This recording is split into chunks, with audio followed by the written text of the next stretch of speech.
Hello friend, જય શ્રી કૃષ્ણ. શું તમને ખબર છે કે લીલી ખારેકનું બહુ ટેસ્ટી એવું શાક બને? તો મેં આજે લાલ ખારેક લીધી છે, પણ તમે પીળી ખારેકનું પણ શાક બનાવી શકો. તો ખારેકને ધોઈ ઠળિયા કાઢી આ રીતે લાંબી કટ કરીને લેવાની. હવે એક પેન અંદર તેલ ગરમ કરવા મૂકશું. તેલ ગરમ થાય એટલે રાઈ જીરું તતડે એટલે ખારેક એડ કરશું અને બરાબર મિક્સ કરી લઈશું. મસાલામાં થોડી હિંગ, હળદર અને સ્વાદ અનુસાર મીઠું એડ કરશું અને બધા જ મસાલા બરાબર મિક્સ કરી ઢાંકી અને 2 મિનિટ માટે આપણે કૂક થવા દેશું. ત્યાં સુધીમાં આપણે ખારેકનો મસાલો તૈયાર કરી લઈશું. તો મેં નાનું મિક્સર જાર લીધું છે.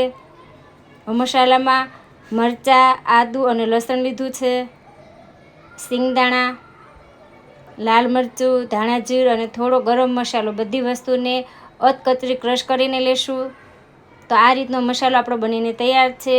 હવે ખારેકને બરાબર મિક્સ કરી અને મસાલો એડ કરશું. મિક્સ કરી અને લીંબુ નીચવી લઈએ. 2 ચમચી જેટલું પાણી એડ કરશું. બરાબર મિક્સ કરી ઢાંકી અને બીજી 2 મિનિટ માટે આપણે આ શાકને કૂક થવા દેશું. તો કુલ 4 થી 5 મિનિટમાં એકદમ ટેસ્ટી એવું શાક બનીને તૈયાર છે. તમે પણ બનાવો. એન્જોય.